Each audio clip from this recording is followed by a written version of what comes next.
Bonsoir la famille, bonsoir la grande famille.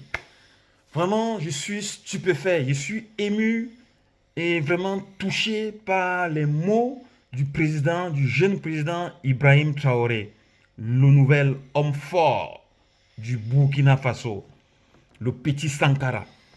C'est-à-dire, cet homme est vraiment merveilleux. Il a des idées géniales. Le tout premier président a demandé aux Français de commencer à payer les impôts.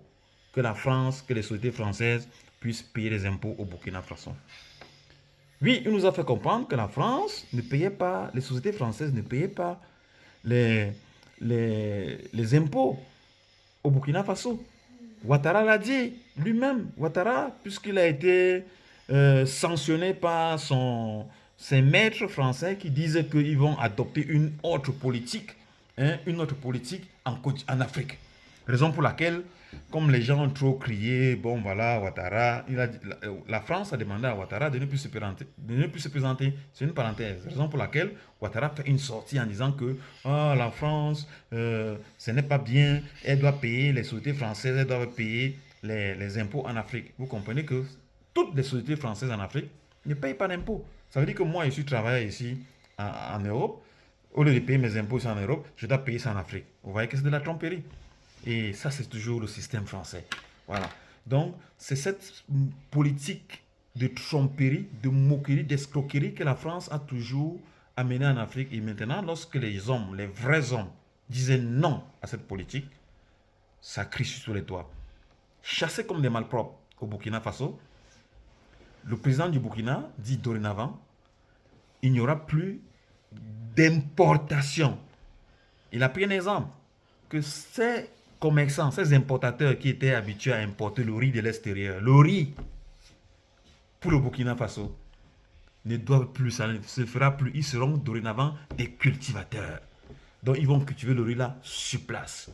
Ils vont consommer burkinabé. Et ce n'est que normal. Ce n'est que normal. Qu'est-ce que l'Europe achète en Afrique? Rien du tout. Rien du tout. L'Europe vit sur le dos de l'Afrique. Regardez un peu un triangle qui se passe. Les Européens, pour ceux qui ne savent pas, moi, je suis chauffeur routier. Ce que je dis, j'ai les preuves et je sais, c'est vrai. Beaucoup de gens en Afrique sont ignorants.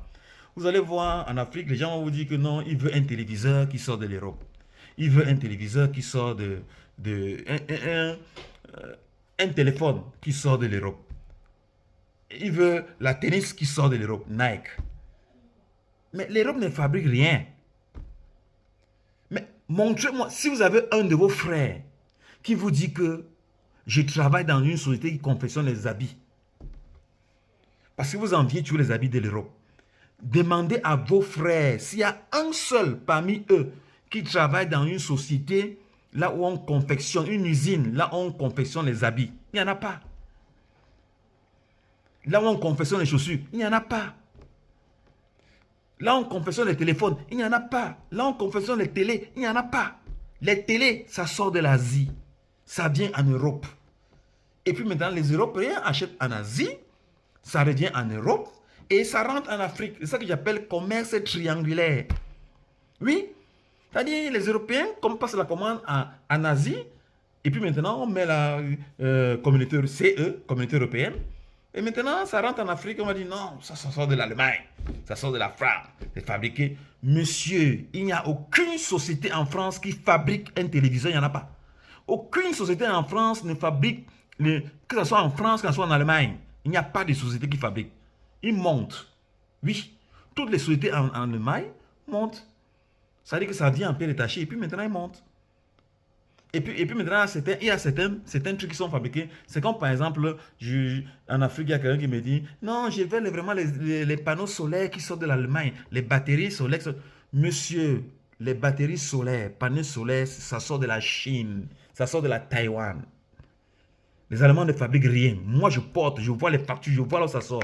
Et parfois, quand je m'avais livré, le boss me demande de ne pas lui montrer la facture mère, là où ça sort. Je lui donne directement la facture de notre société. Oui, ce que je vous dis est vrai.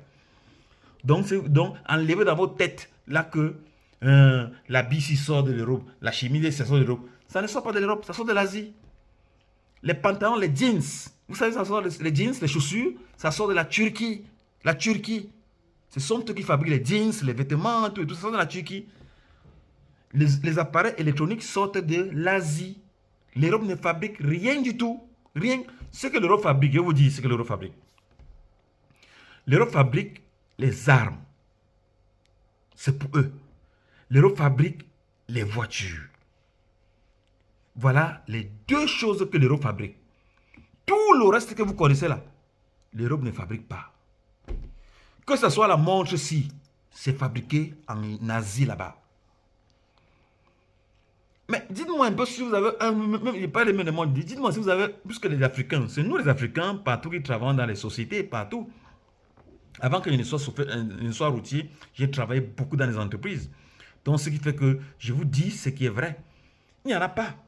Je n'ai jamais rencontré un Africain qui me dit que je travaille, je suis couturier. Ou bien je travaille dans une société qui confectionne les habits. Parce que les gens disent toujours que non, les habits de l'Europe. Quelle Europe? On ne fabrique pas les habits ici. Il n'y a pas, je répète, il n'y a pas une société en Europe qui fabrique les vêtements. Mais la preuve en est, lorsqu'il y avait Corona, les masques. Vous avez vu Macron, comment est-ce qu'il pleurait? Les masques de l'Afrique, de l'Asie. Il vous demandait en Chine pour les masques. Parce que l'Europe ne fabrique pas. Les appareils respiratoires, il parlait de la Chine. Si l'Europe avait le monopole qui fabriquait, il y avait une société en Europe qui fabriquait, est-ce qu'il pouvait pleurnicher pour demander d'envoyer les trucs d'acheter les trucs de l'Asie? Non. C'est parce que l'Europe ne fabrique rien. Rien du tout. Donc, le président burkinabé, cet homme brave, ce brave vaillant africain, digne, ce vrai homme qui n'a pas faim, qui n'est pas là pour s'entasser, pour devenir riche, il est là pour changer les conditions de vie des Burkinabés. Il donne un sens à la dignité africaine. Parce que la dignité africaine, là, la tête là, il n'y a que la pauvreté dedans. Parce que quand un dirigeant africain est là, ce n'est que voler en Afrique pour venir construire, pour venir acheter des duplex en Europe. Et lorsqu'on doit les lâcher comme un œuf pourri, on récupère tous les biens. Et ces mêmes patrons disent bien mal acquis. C'est ça qui est lamentable. Et avec tout ça, ils n'ont jamais tiré une leçon. Jamais. Ils font toujours la même chose. C'est-à-dire que c'était comme une bande de moutons. Oui, une bande de moutons. Mais si vous, je vois des gens qui partent à Dubaï, ils partent ici, dans des autres pays, ils apprécient, ils filment, c'est beau. C'est Jésus qui va construire le chevaux. Quand vous voulez l'argent en Afrique, vous venez garder en Europe. Qui t'a construit le chevaux? C'est Jésus. Ou bien ça se construit seul. Vous pouvez faire tout comme Dubaï. Rendez le chevaux en paradis, les gens vont venir visiter, ils vont aussi apprécier. Construisez les hôpitaux et puis maintenant recruter les grands médecins comme voici l'Allemagne qui envoie l'appel d'offres aux ouvriers qualifiés. Le Canada en a besoin. Mais faites la même chose. Créez des structures et puis maintenant appelez les gens pour venir travailler chez vous. C'est un peu ça. Dans la tête, on m'a dit que docteur en ceci, docteur en cela, mais dans la tête là c'est vide, c'est la bouillie totale. Donc, ayez un peu de bon sens. Donc, je félicite ici le président de la transition, le capitaine Ibrahim Traoré, qui tape la main forte sur la table en disant, dorénavant, ils vont consommer burkinabé. Il n'y aura plus d'exploitation de riz et autres.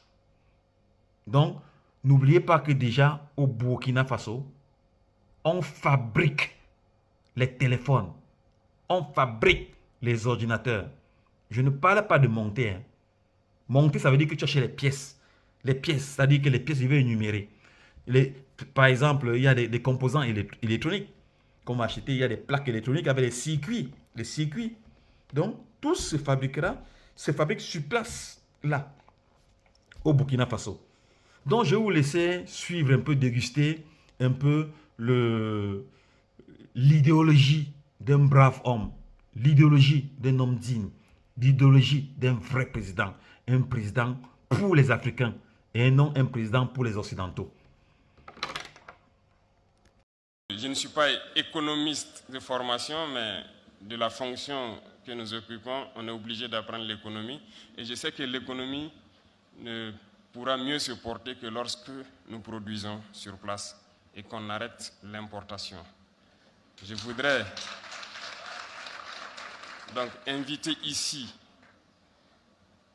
le patronat à inscrire donc dans son agenda le plan stratégique et dans notre vision qui est donc le développement endogène, le concept de production. Parce que nous importons beaucoup et nous souhaitons qu'à partir de janvier, nous allons trouver les formules nécessaires pour que les importateurs soient des producteurs, qu'ils puissent contribuer au projet productif sur place ici. Donc ceux qui importent le riz, qu'ils se préparent à investir dans la production de riz. C'est ça aussi. Ah oui.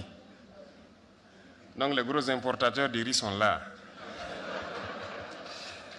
Parce que nous importons trop en Afrique.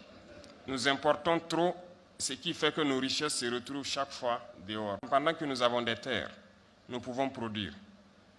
Et je disais la dernière fois de passage au Sud-Ouest, j'ai pris le soin de passer par la route pour contempler beaucoup de bas-fonds non exploités.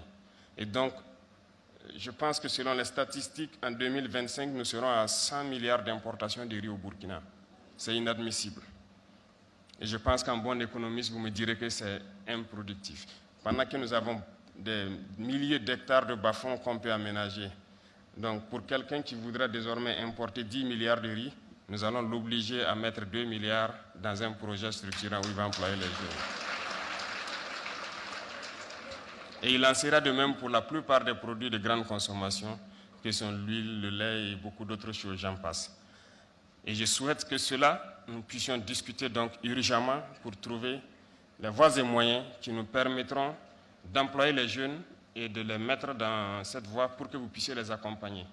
Et qui dit production, dit développement de l'industrie agroalimentaire. Il y en a déjà, je vois que dans votre conseil, il y a quelqu'un qui s'en occupe spécialement. Et je souhaite que nous puissions développer ce secteur. Il faut que nous produisions sur place, mais que nous transformons aussi. Tout ça dans le sens d'arrêter au maximum, en tout cas réduire autant que possible nos importations. Et c'est en ce sens qu'on pourra créer beaucoup d'emplois et que notre économie pourrait mieux se porter.